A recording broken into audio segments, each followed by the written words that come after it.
Hi, welcome. Enjoy the content, subscribe, and turn on notifications. Garrett Mitchell had always been the kind of man who preferred to work behind the scenes. For 15 years, he'd been the administrative coordinator at St. Mary's Hospital in Portland, Oregon, handling budgets, contracts, and all the paperwork that kept the institution running smoothly, without anyone even noticing. It wasn't glamorous work, but Garrett liked the stability and the feeling that he was contributing to something bigger. He was meticulous, organized, and respected by colleagues who relied on him to solve bureaucratic problems. His professional life was calm and predictable, and he liked it that way. At home, things were similar. Garrett and Vanessa Mitchell had been together for 14 years and married for 12. She also worked at the same hospital, starting as an administrative assistant before moving up to operations manager. Garrett had always admired her ambition, how she threw herself into her work and actively pursued professional growth. They seemed like a solid team, or at least that's what Garrett believed. They shared responsibilities, talked about the future, and dreamed together. They didn't have children, a conscious decision they'd made to focus on their careers and enjoy the freedom that came with it. Life was simple, comfortable, and seemed to be on the right track. Everything changed when Vanessa was promoted to executive director of St. Mary's Hospital. The news came on a Friday afternoon, and Garrett was genuinely happy for her. He knew how hard she'd worked to get there, how many overtime hours she'd logged and how many weekends she'd sacrificed. The next night, he arranged a special dinner at home to celebrate, prepared her favorite dish, and opened a bottle of wine they'd been saving for a special occasion. Vanessa smiled and thanked him, but she seemed distant, as if she were already thinking about her next step. Garrett chalked it up to the stress of her new responsibilities and didn't think much of it. But the following weeks showed that this distance wasn't temporary. Vanessa began to change in subtle but noticeable ways. She started talking about work differently, not sharing challenges or asking for his opinion anymore, but making a point of mentioning her new title in every conversation. During hospital team meetings, she treated Garrett with a professional coldness that bordered on indifference, as if she wanted to make it clear she was now on a different level. At home, she began criticizing his job, calling it just administrative and hinting that he could aim for something bigger. Garrett tried to ignore it, but her barbs stung. These behavioral changes kept escalating. Vanessa started coming home later and later, always with reasonable-sounding excuses: board meetings, dinners with investors, important charity events. Garrett accepted her explanations without questioning them. He knew the executive director role demanded a lot. But something felt off. Vanessa began dressing differently, wearing perfumes Garrett didn't recognize and buying more elegant, expensive clothes. She was constantly on her phone, texting with a little smile Garrett hadn't seen directed at him in months. When he asked who she was talking to, Vanessa gave vague answers: work or hospital stuff. Then she'd go right back to typing, clearly not wanting to be interrupted. Garrett felt a growing discomfort in his chest, but he pushed away the troubling thoughts. He trusted her. They had a history together. She wouldn't do this to him. It was on an ordinary Thursday that everything started to fall apart. Garrett was in his office at the hospital, reviewing financial documents for a quarterly report he needed to submit to the accounting department. He always approached this task with close attention to detail, checking every line item, every contract, every payment. It was just part of his meticulous nature. As he scanned the records from the past 6 months, something caught his eye. There were recurring, substantial payments to a company called Stratadvise Consulting. Garrett frowned. He knew all the hospital's major contracts, but that name didn't ring a bell. He opened older files and confirmed the company hadn't appeared in records from a year earlier. The payments had started exactly 3 months after Vanessa's promotion. Each payment was for $15,000, made monthly, totaling $90,000 by that point. The justification listed in the documents was vague: strategic consulting for administrative process optimization. Garrett felt a chill run down his spine. None of this made sense. Consultancies of that scale required board approval, and he'd never seen any formal documentation about this pass across his desk. He opened his browser and searched for StratAdvise Consulting. The website was minimalistic, almost empty, with generic statements about innovative solutions for healthcare institutions. There was no portfolio, no client list, nothing demonstrating real credibility. Garrett clicked on the About tab and found the name of the founder and CEO, Adrian Cole. The name sounded vaguely familiar. Garrett searched his memory and remembered, Vanessa had mentioned an Adrian a few times over the past few months, always in passing, as a consultant helping with some strategic issues. She'd never offered details, and Garrett had never pressed her. Now, staring at those numbers on his screen, he felt something twist in his gut. This wasn't just professional suspicion anymore. It was personal, visceral. He grabbed his phone and looked up Adrian Cole on social media. He found a LinkedIn profile, a man in his mid-40s with a charming smile and a grandiose bio about transforming institutions through visionary leadership. Garrett looked at that photo and felt anger rise. He still wasn't certain of anything, but his gut was screaming that something was very wrong. Garrett decided not to wait. He wasn't going to spend weeks gathering evidence or pretend nothing was happening while he quietly investigated. That wasn't the kind of man he was. If something was wrong, he needed to know right away. He checked the clock, 3:30 p.m. Vanessa usually left her office around 5. He gathered his things, told his co-workers he wasn't feeling well, and left early. But instead of going home, Garrett parked across the street in a spot where he could see the hospital's administrative building entrance without being noticed. For a moment, he felt ridiculous, like in the bad movies he used to criticize. But that feeling quickly passed, replaced by cold determination. He needed to know the truth. Garrett waited, eyes fixed on the door. At 5:15, Vanessa walked out of the building. She was on the phone, laughing at something the person on the other end had said. Garrett watched her head toward the parking lot, but instead of going to her own car, she walked over to a black sedan he didn't recognize. The driver's door opened, and a man stepped out. Even from a distance, Garrett recognized the face from the LinkedIn photo. Adrian Cole. Garrett watched as Vanessa hugged Adrian in a way that left no doubt. It wasn't a professional or cordial embrace, it was intimate and lingering. They got into the car and drove out of the parking lot. Garrett followed them, keeping a safe distance, his heart pounding in his chest. They drove for about 15 minutes to a well-known local hotel, the Cascade Inn. Garrett parked and watched as the two walked in together through the lobby, speaking quietly, their hands nearly touching. He discreetly took a few photos on his phone as they walked. They weren't incriminating photos per se, but they were proof the two were together. Garrett waited a few more minutes, his anger swelling inside him like a wave. Then he decided he'd seen enough. He wasn't going to storm in and make a scene, that wouldn't solve anything. Garrett started his car and headed home, his mind racing at full speed. He now had evidence of fraudulent payments and visual proof of an extramarital affair. Vanessa wasn't just betraying him emotionally, she was using hospital funds to finance the affair. Garrett felt a mix of pain and fury, but also a strange clarity. He knew exactly what to do. At home, Garrett connected his phone to his computer and printed the photos he'd taken. Then he went back to the financial documents he'd saved and printed out the payment records to StratAdvise Consulting. He organized everything into a folder and placed it on the living room coffee table. Then he sat on the couch and waited. 2 hours later, around 8 o'clock, Garrett heard the key turn in the lock. Vanessa walked in, tossed her purse on the entryway console, and called out, "Hey, honey, sorry I'm late. The board meeting ran long." Garrett didn't respond. She stepped into the living room and froze when she saw her husband sitting in the dark, lit only by a lamp, with the table covered in papers and photos. "Garrett? What's going on?" He pointed to the table. "Sit down."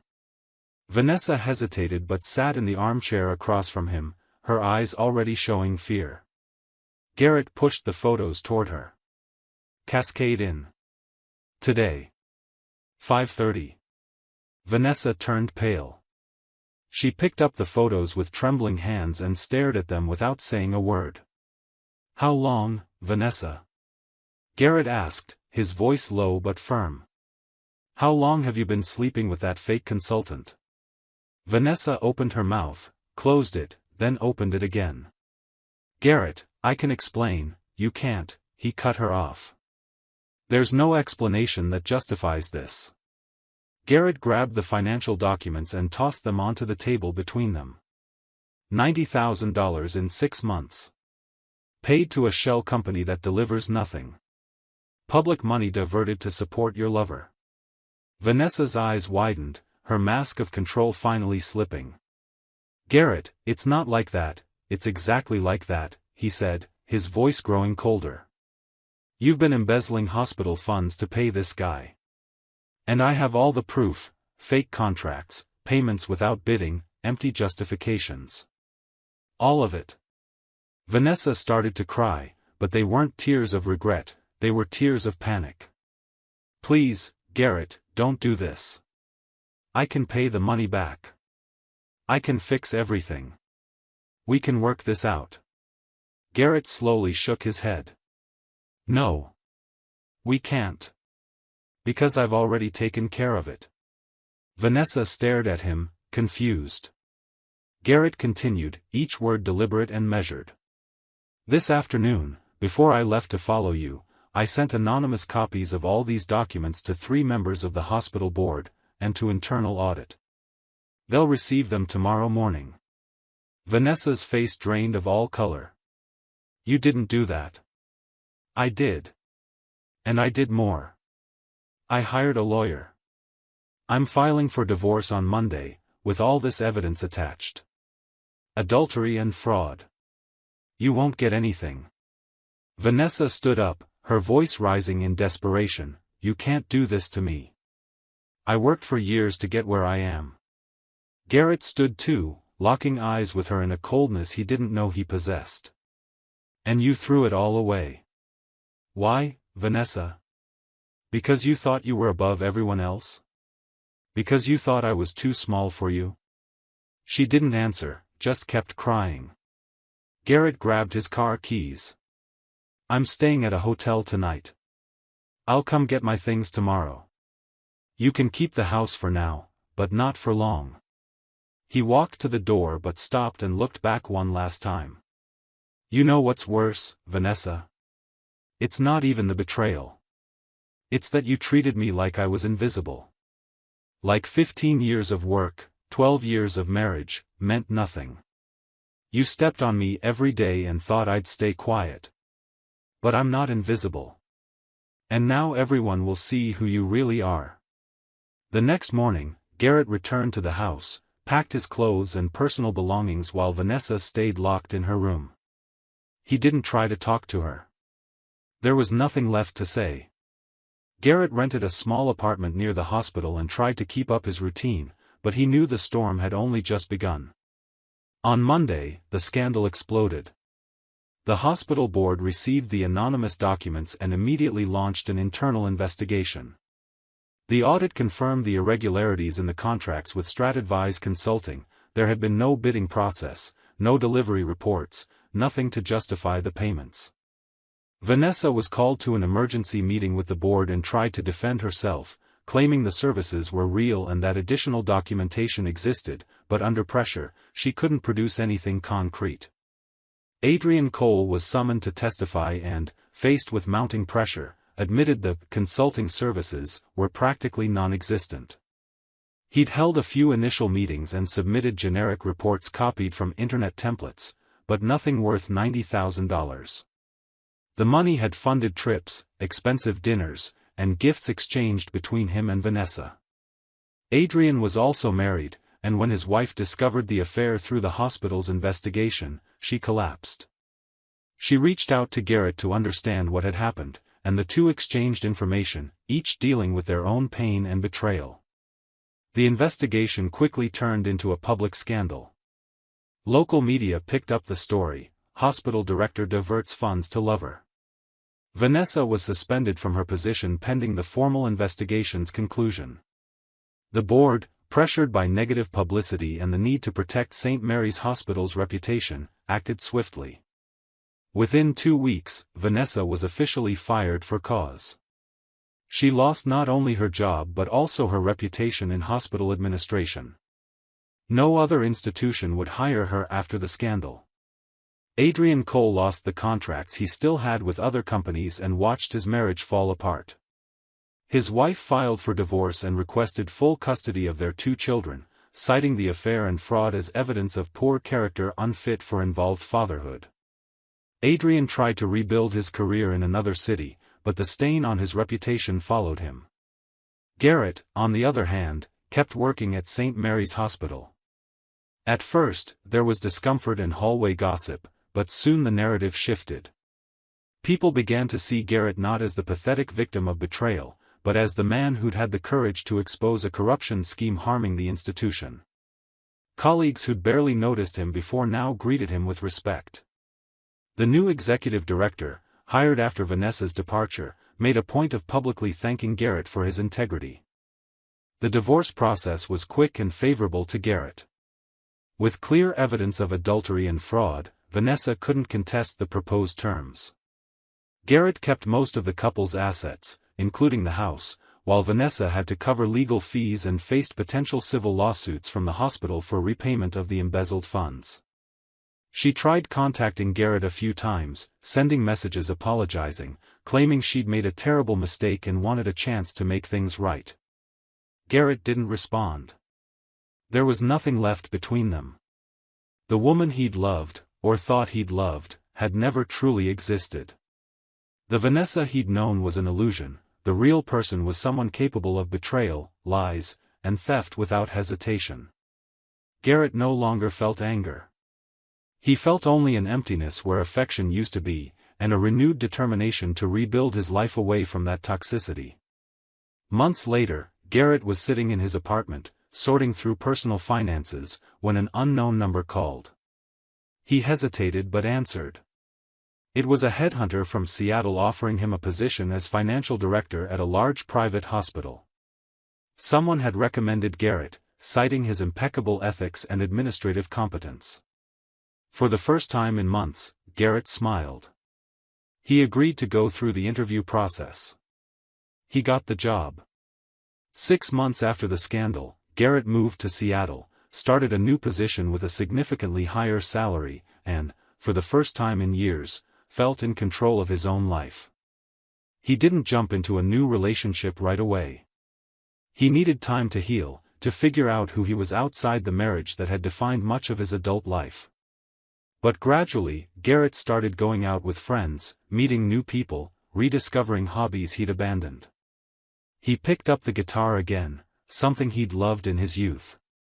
He began hiking on weekends, exploring the landscapes of the Pacific Northwest. He felt alive in a way he hadn't in years. Meanwhile, Vanessa struggled to stay afloat. Without a job, without a reputation, without the marriage she'd disdained, she was forced to take administrative roles at smaller companies, earning a fraction of her former salary. Friends and colleagues distanced themselves, not wanting any association with the scandal. She tried starting over in another city, but the internet has a long memory, and whenever anyone searched her name, the story surfaced. Adrian Cole also faced consequences. He lost shared custody of his children, who now barely spoke to him, ashamed of their father's behavior.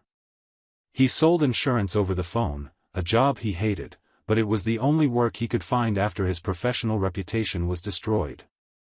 A year after that fateful night's confrontation, Garrett was having dinner at a Seattle restaurant with colleagues from his new job when his phone buzzed. It was a message from Vanessa. He almost deleted it unread, but curiosity got the better of him. "Garrett, I know you don't want to talk to me. But I needed to tell you I'm truly sorry. I destroyed everything that mattered out of pride and selfishness. I hope you're happy. You deserve it." Garrett read the message twice but didn't reply, not out of anger, but because there was simply nothing left to say. The past was past. Vanessa would have to live with the choices she'd made, just as he lived with his. But Garrett's choices had moved him forward into a better, more authentic life. Vanessa's choices had left her trapped in the ruins of what she'd destroyed herself. Garrett put his phone back in his pocket, turned to his colleagues, and continued the conversation, laughing at something someone had said. He no longer thought about Vanessa every day. He no longer felt the sharp pain of betrayal. What he felt was a quiet peace, the knowledge that he'd done the right thing, that he'd stood up for himself when it mattered, and that he'd come out the other side stronger. Garrett Mitchell was no longer the invisible man working behind the scenes, accepting being diminished. He was someone who knew his own worth and wasn't afraid to demand it. And in the end, that was the greatest revenge of all. Thank you for watching the video. If you enjoyed it, don't forget to subscribe to the channel and turn on notifications so you won't miss any updates. See you next time.